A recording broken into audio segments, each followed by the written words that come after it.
എല്ലാ കൂട്ടുകാർക്കും ശുഭരാത്രി നേർന്നുകൊണ്ട് നമുക്ക് ആദർശിന്റെ നയനയുടെയും നാളത്തെ നല്ലൊരു പ്രൊമോ വിശേഷം കേട്ടാലോ.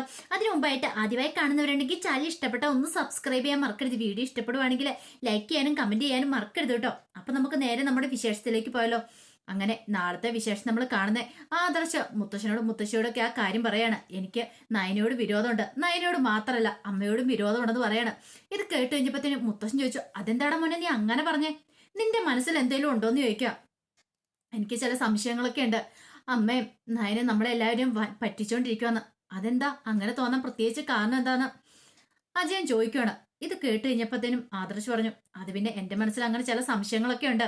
അവർ തമ്മിൽ ഇഷ്ടത്തിലാണോ ഇനി നമ്മളെയൊക്കെ വഞ്ചിക്കുവാണെന്ന്.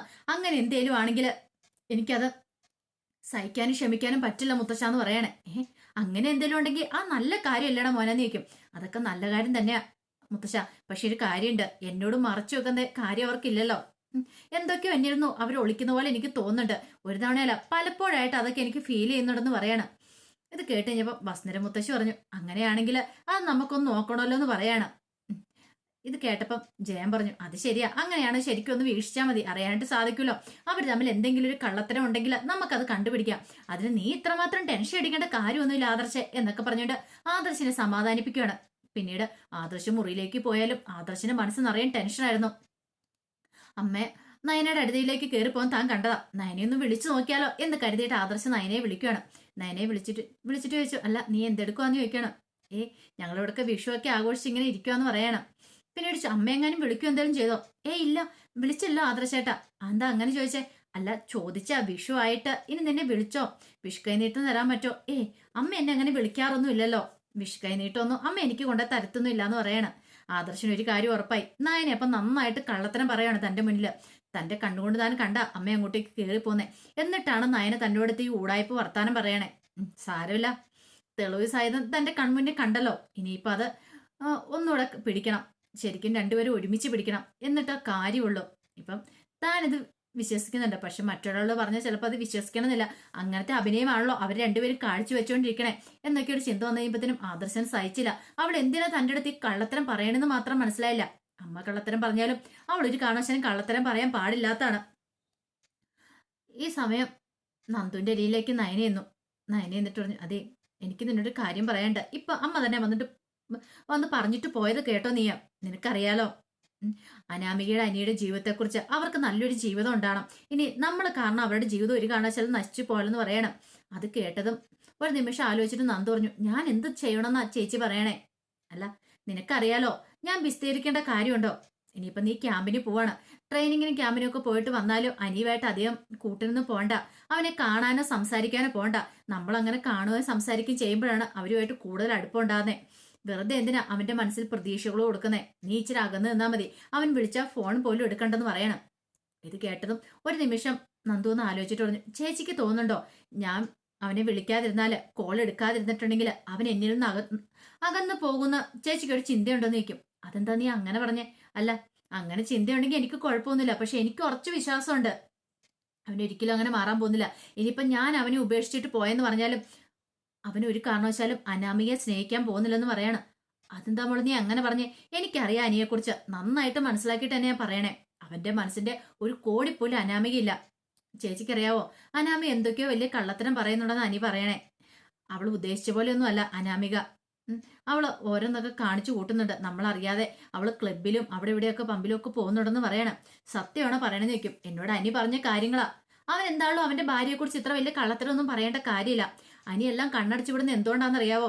അനിയുടെ മനസ്സിൽ അവൾ ഇല്ലാത്തോണ്ടാ. അത് മാത്രമല്ല ആ പിള്ളേരുമായിട്ടാ അവൾക്ക് ഫ്രണ്ട്ഷിപ്പ് കൂടുതല്. പക്ഷെ അനി അത്ര കാര്യമായിട്ടൊന്നും എടുത്തിട്ടില്ല. പക്ഷെ അവളുടെ കറക്കം മുഴുവൻ അങ്ങനെയൊക്കെ തന്നെയാ. എത്രയെന്ന് വെച്ചാ സഹിക്കുന്നേ. പക്ഷെ അനി അതിനെ ചോദ്യം ചെയ്യാനൊന്നും പോയിട്ടില്ല.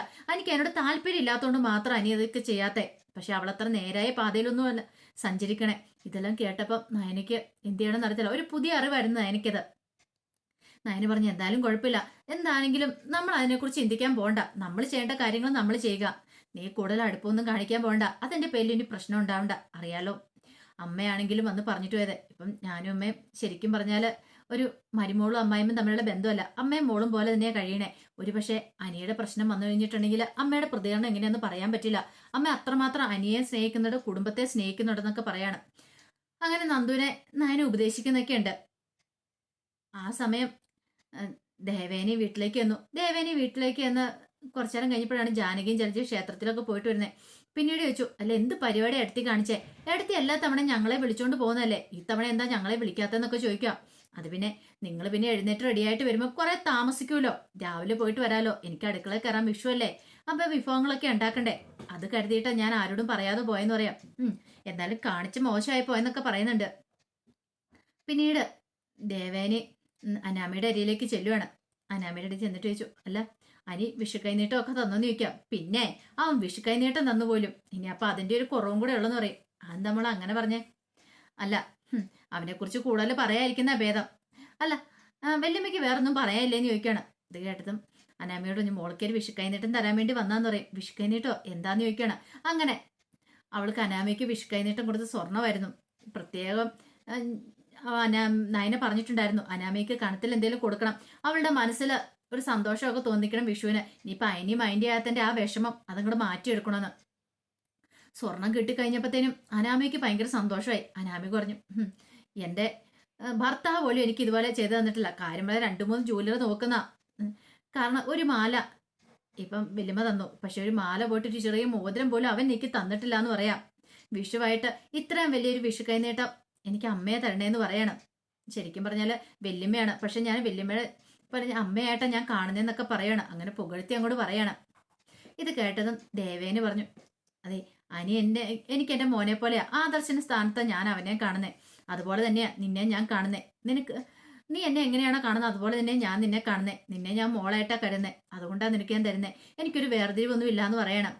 ഇത് കേട്ടപ്പോ അനാമി പറഞ്ഞു, എന്നെ മനസ്സിലാക്കുന്ന ഒരാളെങ്കിലും ഇവിടെ ഉണ്ടല്ലോ, അതെനിക്ക് സന്തോഷമുണ്ട്. പക്ഷെ എനിക്ക് അറിയാലോ, അനിയുടെ കാര്യം അറിയാലോ, അവൻ എന്നെ സ്നേഹിക്കുന്ന പോലുമില്ല, എന്നെ 7 അയലക്കത്ത് പോലും അടുപ്പിക്കുന്നില്ല. ഇങ്ങനെ പോയിട്ടുണ്ടെങ്കിൽ ഞങ്ങളുടെ ജീവിതം എന്തായി തീരുമെന്ന് പോലും എനിക്ക് അറിയില്ല എന്ന് പറയണം. ദേവന് പറഞ്ഞു, അതൊന്നും ഓർത്ത് മോള് വിഷമിക്കേണ്ട, മോള് ധൈര്യമായിട്ടിരിക്കുക, എന്തിനു വേദന നമുക്കൊരു പരിഹാരമൊക്കെ ഉണ്ടാക്കാം എന്നൊക്കെ പറഞ്ഞ് അനാമികനെ സമാധാനിപ്പിക്കുകയാണ്. പിന്നീട് അനാമിക ഭയങ്കര സന്തോഷത്തോടുകൂടിയിട്ട് മുറിയിലേക്ക് അങ്ങോട്ട് ചെല്ലുവാണ്. ചെന്ന് കഴിഞ്ഞിട്ട് അനിയെ കാണിച്ചു കൊടുത്തു. നീ കണ്ടോടാ, ഇങ്ങ് നോക്ക്, വല്യമ്മ എനിക്ക് തന്ന വിഷ്കൈനീട്ടമായിട്ട് ഏടാ, നീ എനിക്ക് എന്തെങ്കിലും ഒരു ചെറിയ സാധനങ്ങളും തന്നോ? പണം ഉണ്ടായിട്ട് 2-3 ജ്വല്ലറി നോക്കുവാന്ന് പറഞ്ഞിട്ട് കാര്യമില്ല, സ്വന്തം ഭാര്യയ്ക്ക് എന്തെങ്കിലും കൊടുത്തോന്ന് ചോദിക്കാം. പിന്നെ വിഷു കഴിഞ്ഞിട്ട് ഇങ്ങനെയൊക്കെയല്ലേ കൊടുക്കുന്നേ, വിഷു കഴിഞ്ഞിട്ട് 1 രൂപ തൊട്ട് കൊടുത്താലും മതി എന്ന് പറയാം. അത് നീ അങ്ങനെയൊക്കെ ചെയ്യുള്ളൂ, പക്ഷെ അതും കൂടെ നീ എനിക്ക് ചെയ്തില്ലോടാ എന്നൊക്കെ പറഞ്ഞോണ്ട് അനാമിക ദേഷ്യപ്പെടുവാണ്. അവസാനം സഹിയിട്ട് കഴിഞ്ഞപ്പോ അനി മുറിയിൽ അങ്ങോട്ട് ഇറങ്ങിപ്പോയി.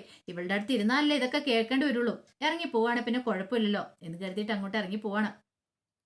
ആ സമയം അനാമിക വീട്ടിലേക്ക് വിളിച്ചു. രേവതിയെയും വേണുവിനെ വിളിച്ച് കാര്യങ്ങളൊക്കെ പറയണം.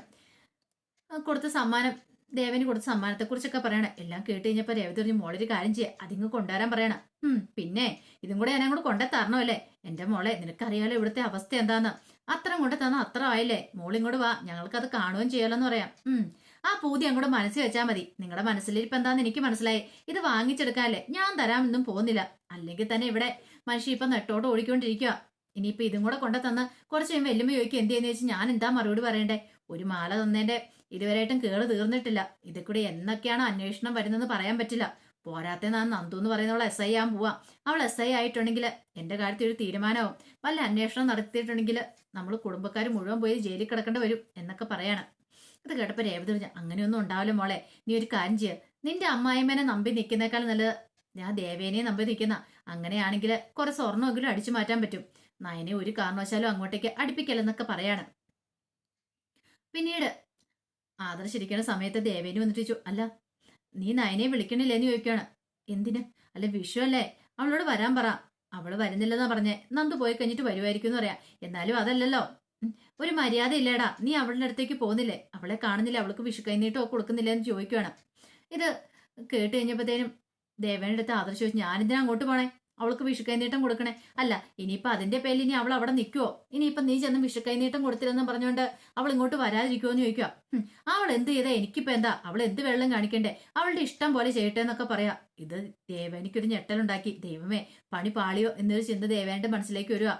ഇനി അവിടെ പോയി നിൽക്കുന്നതിന്റെ പേരിൽ ആദർശന് ദേഷ്യം വന്ന അവർ തമ്മിൽ വഴക്കുണ്ടായിട്ടുണ്ടെങ്കിൽ ആകെപ്പാടെ ബുദ്ധിമുട്ടാവും. ആകെപ്പാടെ ടെൻഷൻ അടിച്ച് ദേവേനി നിൽക്കുകയാണ്. അപ്പൊ അതിന്റെ വിശേഷങ്ങളൊക്കെ നാളെ കാണാൻ പോകുന്നത്. ആ വിശേഷങ്ങൾക്കായി നമുക്ക് എല്ലാവർക്കും കാത്തിരിക്കാട്ടോ. ഒരിക്കൽ കൂടി എല്ലാവർക്കും ശുഭരാത്രി നേർന്നുകൊണ്ട് നിർത്തുന്നു. നന്ദി.